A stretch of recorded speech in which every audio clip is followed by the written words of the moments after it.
आपका है जो हुआ से भी मेरी बात हो जाए।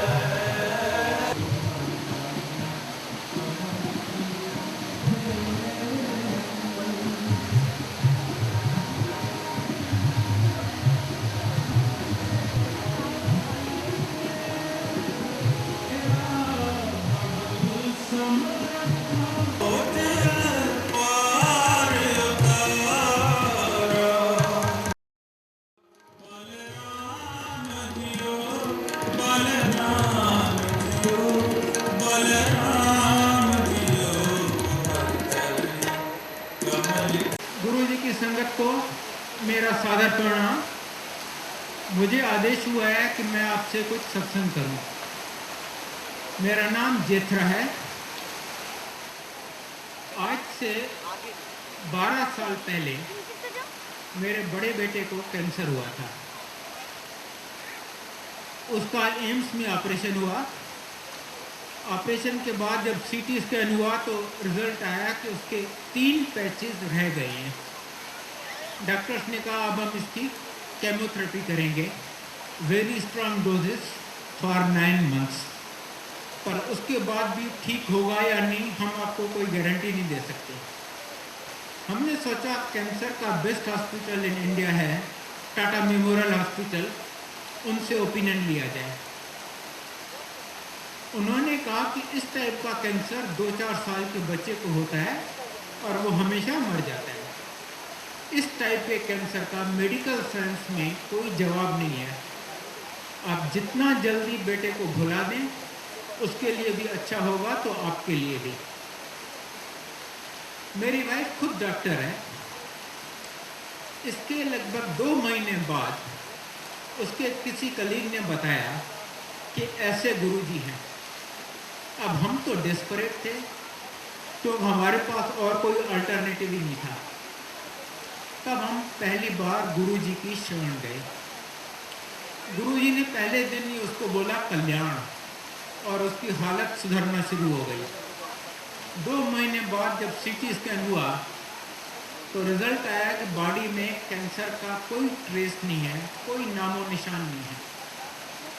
उसके बाद फिर पीरियडिकली सीटी स्कैन होता रहा और एवरी टाइम सेम रिजल्ट कि there is no trace of cancer in the body.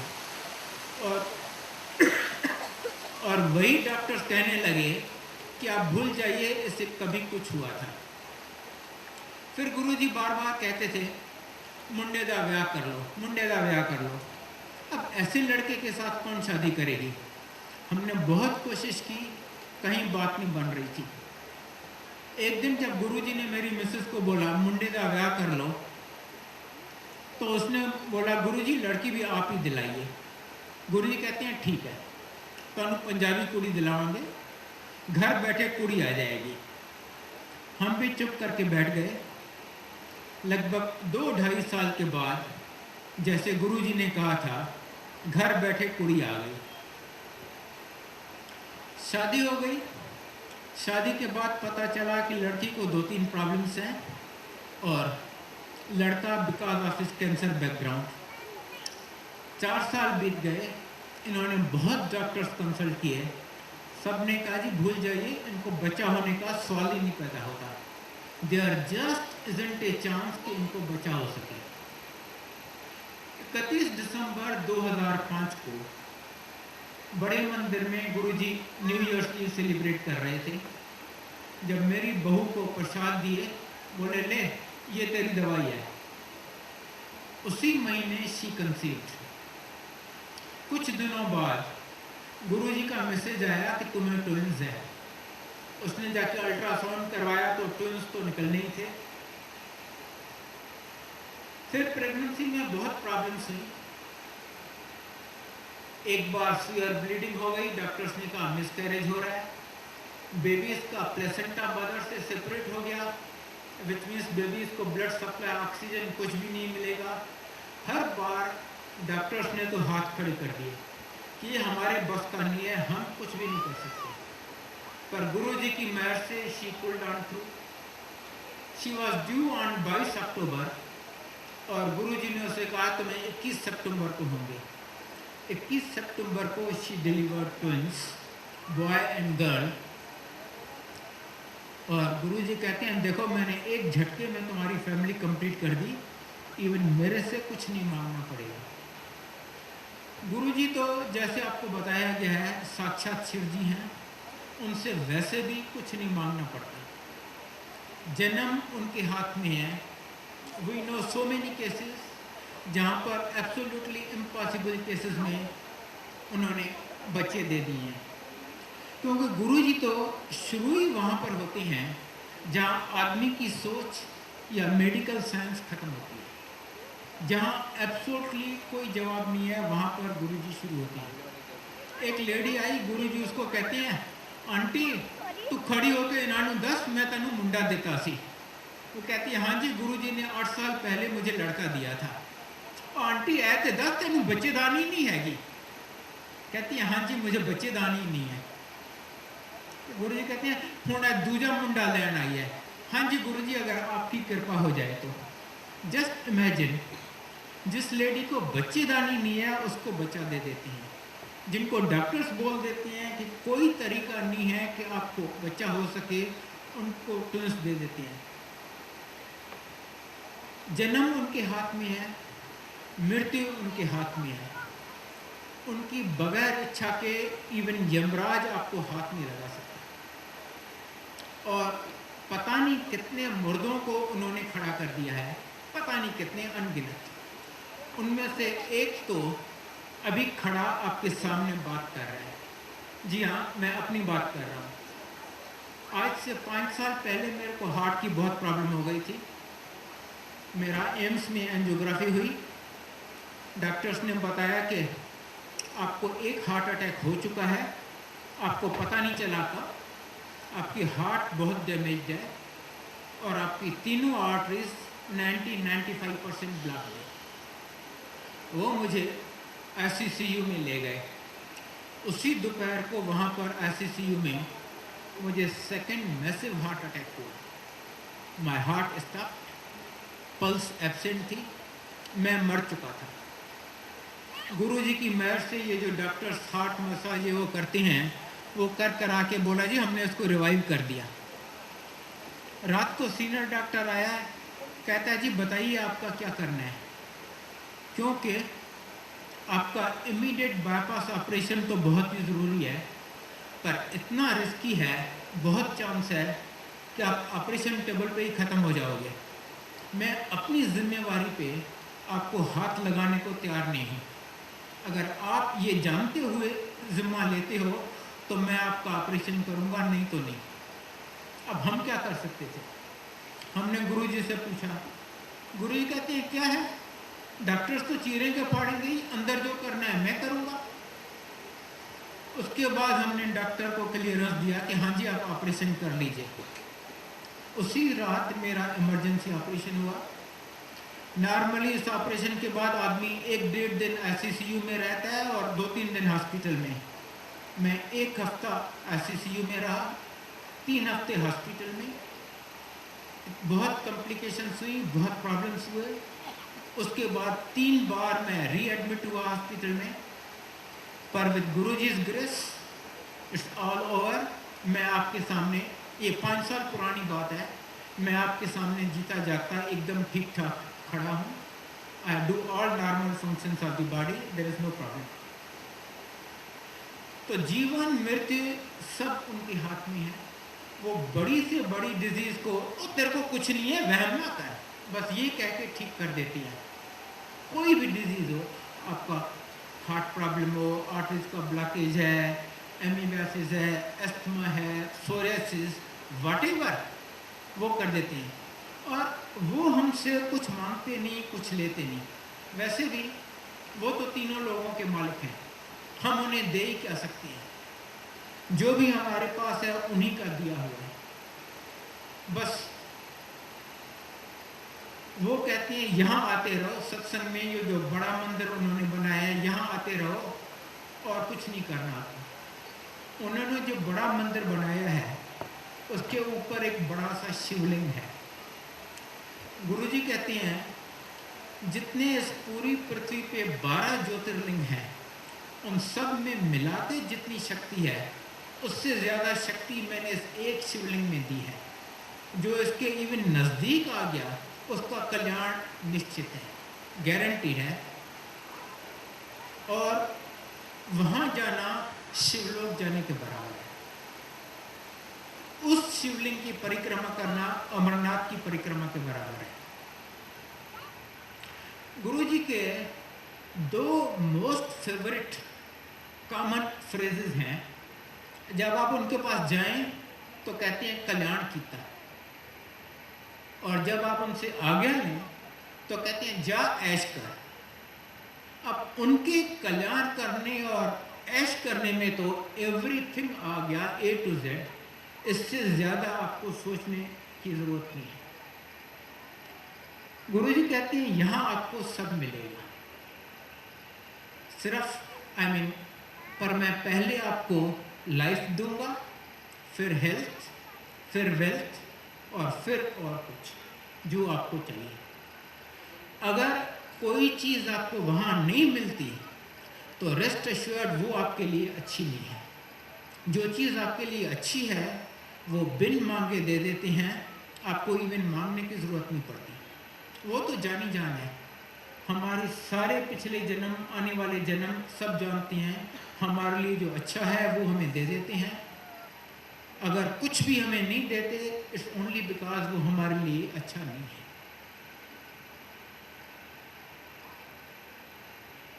मैं तो I can go on indefinitely, पर मुझे कहा गया है कि आप बहुत चार्ट में बताइएगा। मैं सिर्फ आपको एंड में यही कहूँगा, एक okay I will tell you one more thing last for the benefit of new sangat. Please ये मत सोचिए कि गुरुजी आज नहीं है, उन्होंने महासमाधि ले ली है, बट दैट ओनली मीन्स कि वो साकार से निराकार हो गए हैं, दैट्स ऑल। बाकी शिव जी का ना कभी जन्म हुआ था ना कभी वो मरेंगे। आज भी वो पहले की तरह हम सब के साथ हैं। उनकी फ्रेगरेंस फील होती है, वो हमारे सारे प्रॉब्लम सॉल्व कर देते हैं, सब कुछ करते हैं। As a matter of fact आज वो पहले से ज़्यादा पावरफुल है, क्योंकि पहले उनको शरीर की लिमिटेशन थी। अगर वो किसी का कैंसर ठीक करते थे तो वो अपने शरीर पे ले लेते थे और फिर धीरे धीरे अपने तप से उसको ख़त्म करते थे। आज उनको वो लिमिटेशन भी नहीं है। आज वो 10 आदमियों का या 50 आदमियों का कैंसर एक साथ ठीक कर सकते हैं। अभी लास्ट दिसंबर में मैं बॉम्बे गया था, IIT बॉम्बे का गोल्डन रीयूनियन था। वहाँ मेरा एक फ्रेंड मिला, माय ओल्ड कलीग। उसके बेटे का 6 महीने पहले किडनी ट्रांसप्लांट हुआ था और डॉक्टर्स ने कहा था first 1 year is very critical, और उसकी सारी इंडिकेशंस ये थी कि उसकी बॉडी ट्रांसप्लांटेड किडनी को रिजेक्ट कर रही है। बहुत वरीड था। मैंने उसे गुरुजी का एक फ़ोटो दे दिया। मैंने कहा ये तू अपने पास या बेटे के पास रख दे, दैट्स ऑल, तेरे को और कुछ करने की ज़रूरत नहीं है। वो आज तक गुरुजी से नहीं मिला, और अर्ली दिस मंथ उसका मुझे ईमेल आया है कि उसका बेटा एकदम ठीक है और अब वो 1 साल हो चुका है। He is absolutely out of danger, normal life lead करता है। गुरुजी को कोई फिजिकल लिमिटेशन नहीं है, टाइम और स्पेस उनके लिए कोई मायने नहीं रखता। वो सेम टाइम पे यहाँ पर भी हैं, अमेरिका में भी हैं, आयरलैंड में भी हैं, जहाँ आप कहें वहाँ हैं, वहाँ दर्शन देते हैं लोगों को, दैट्स ऑल। मैंने आपको बताया मैं गुरुजी के यहाँ मजबूरी में गया था, क्योंकि मेरे पास और कोई अल्टरनेटिव नहीं था। आज जो भी मेरे पास है वो उनका दिया हुआ है, दैट इंक्लूड्स मेरी ज़िंदगी। मुझे उन्होंने पता नहीं कितनी बार नई ज़िंदगी दी है। मेरी हर सांस, मेरी वाइफ की ज़िंदगी, मेरे दोनों बेटे, दोनों बहुएं, पोता पोती, दोतरा, जिस मकान में मैं रहता हूँ, एवरी सिंगल थिंग उनका दिया हुआ है। एक बार उनके पास जाने के बाद हमें कहीं और देखने की ज़रूरत नहीं पड़ी, किसी और द्वार पे नहीं जाना पड़ा। And I can assure you, आप थोड़ा सा विश्वास रख के उनके यहाँ आइए बस। बाकी जब आपके साथ ऐसे मिरेकल हो तब आप ज़्यादा विश्वास कीजिएगा। Thank you.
पिछले 6 महीने से लगातार गुरु जी के मंदिर में आ रही हूँ।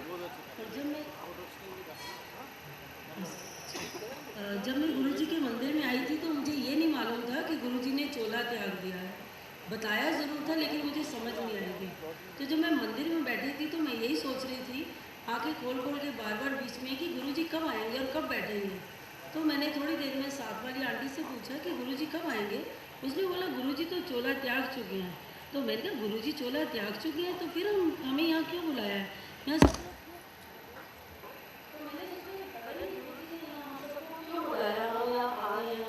और बहुत सारे लोग वहाँ पर आके बैठते हैं, लंगर खाते हैं, पर गुरु जी कब, मतलब ये सब क्या है मुझे बिल्कुल समझ नहीं आता था कि गुरु जी नहीं है और फिर भी सारे काम हो रहे हैं। तो ये सोचते सोचते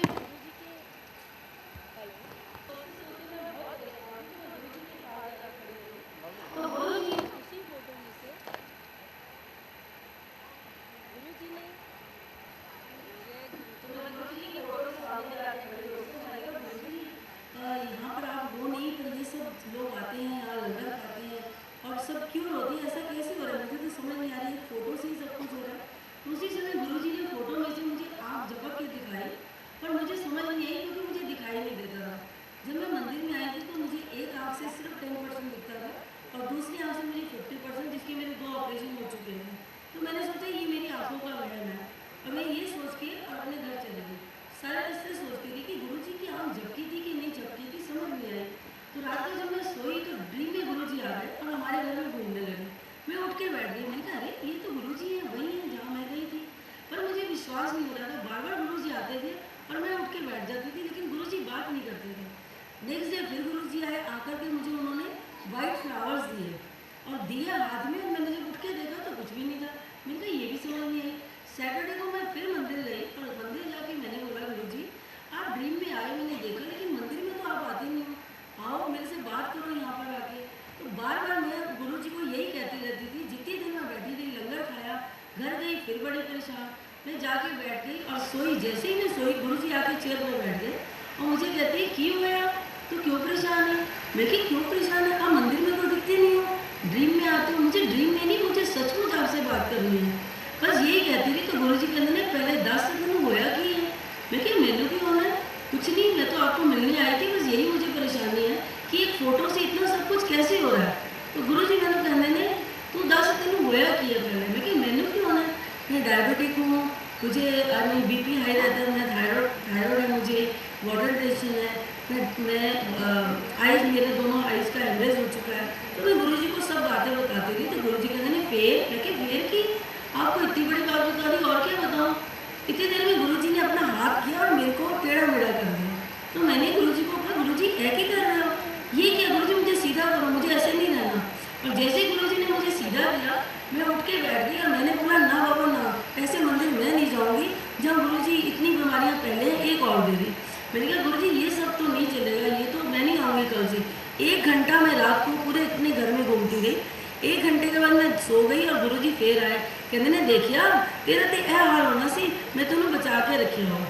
इतनी देर में गुरुजी ने मुझे एक हैंकी दिया और कहते ने अगर फड़ में फड़िया तो कहते ने कि उसी समय मेरा पेट काटा और उसमें से बड़े सारे स्टोन्स निकाले और निकाल के मुझे कहती है एनो बाल है। मैं क्या बाल लो, कहते बहुत सारा नहीं, रुमाल तो छोटा है। गुरुजी कहते हैं देखिया ये नवी प्रॉब्लम आने वाली थी, मैं तेनों बचा लिया। उसके बाद मैं तो सुबह उठी तो मैं हैरान हो गई, मैं कहा गुरुजी ऐसे होते हैं गुरुजी। फिर मैं उसे ड्रीम ही समझती रही, पर मेरी जिद गुरुजी के साथ सिर्फ ये थी कि गुरुजी आप इतने ड्रीम दिखाते हो, इतना कुछ क्योर करते हो। एक दिन मेरे सिस्ट निकाल दिए उन्होंने पेट में से, इतना बड़ा ऑपरेशन कर दिया। सारा कुछ करने के बाद मैंने गुरुजी को कहा गुरुजी पहले आप मुझे दर्शन दो और मेरे से बात करो साक्षात, तब मैं मानूंगी कि आप कुछ हो। ये तो ड्रीम है, ड्रीम में तो पता नहीं क्या क्या ऑपरेशन होते रहते हैं, कुछ ना कुछ होता है। बस यही जिद पकड़ी रही मैं पूरे 40 दिन। मंदिर जब जाती थी तो 28 मार्च को गुरुजी ने पीछे दर्शन दिए झूले पे। सब ने बोला कि गुरुजी दर्शन दे रहे हैं, आप आगे पीछे देखो। जब मैं पहुंची तो लोग ना तो झूले के अंदर टेलीफोन से अपने मोबाइल से फ़ोटो खींच रहे थे। तो मैंने कहा ये क्या कर रहे हो, गुरुजी तो सामने बैठे हैं साक्षात कुर्सी पे। सब कहने लगे, सबने सोचा मैं पागल हूँ, ऐसे ही बोले जा रही हूँ। तो मैंने बोला नहीं भाई बैठे हैं गुरुजी सामने चेयर पे, देखो अपना हाथ भी हिला रहे हैं। उसी समय मैं गुरुजी के पास गई, मैंने कहा ठीक है कोई माने ना माने मुझे तो दिख रहे हैं ना। तो मैं जाके खड़ी हो गई, मैंने गुरुजी को बोला कि गुरुजी आज मेरे पास मोबाइल नहीं है और पता नहीं हस्बैंड और बच्चे कहाँ हैं, आप ऐसा करो। पहली बार जब मैं आई थी तो आपने मुझे क्लिक किया था पर मुझे समझ नहीं आई थी, आज मैं आपको 3 बार क्लिक करती हूँ तो आप मेरी आंखों में ही आ जाओ। तो मैंने बड़े आराम से खड़े होकर आंखें बंद करके सचमुच गुरुजी को क्लिक किया और गुरुजी मेरी आंखों में आ गए। मैंने जैसे ही टर्न किया तो सामने साक्षात गुरुजी खड़े हुए और गुरुजी मेरे को ऐसे हाथ ऐसे किया और कहते हैं चल ऐश कर। मैं क्या ऐश कर, मैंने चलना शुरू किया, घर गई, सारे रास्ते गुरुजी मेरे साथ चल गए। घर पहुंची, फ्रिज खोला तो गुरुजी, बेड पे देखा तो गुरुजी मेरी आंखों में समा गए, हर जगह मुझे नजर आने लगे। मैंने कहा ये क्या हो रहा। बस 13 अप्रैल को जब बैसाखी थी तो गुरुजी आए मेरे पास और गुरुजी कहने ने चल हूँ बहुत हो गया, मैं तेरा विश्वास जीत लिया, तू ना सारी दवाइयाँ बंद कर दे। मैं क्या दवाइयाँ बंद कर दिया, ऐसे कैसे बंद कर दूँ, डॉक्टर से पूछूंगी। कहने ने जितने डॉक्टर की दवाइयाँ खत्म हो गई ना उतने मेरी क्रिश्मे शुरू हो गई। तो मुझे विश्वास नहीं हुआ, मैं सुबह उठी और अपनी मेडिसिन लेने लगी। पहले एक टैबलेट गिर गई, मिली नहीं, फिर दूसरी मैंने ली, वो भी गिर गई। तो मुझे लगा यार ये गुरुजी की बात माननी पड़ेगी, नहीं तो कुछ और हो जाएगा। और मैंने 13 अप्रैल को सारी मेडिसिन बंद कर दी, बीपी की टैबलेट, वाटर टेंशन सब। और धीरे धीरे गुरुजी ने मेरी हर चीज़ ठीक करनी शुरू कर दी। मेरी आइज़ 6 मई को आके रात को मुझे कहती हैं जा आज तू जाके ना मंदिर सत्संग करी अपनी अखां का। लेकिन अखां का सत्संग वो की सत्संग करांगी कि काक विचों 10% दिखता, एक विचों 50% दिखता।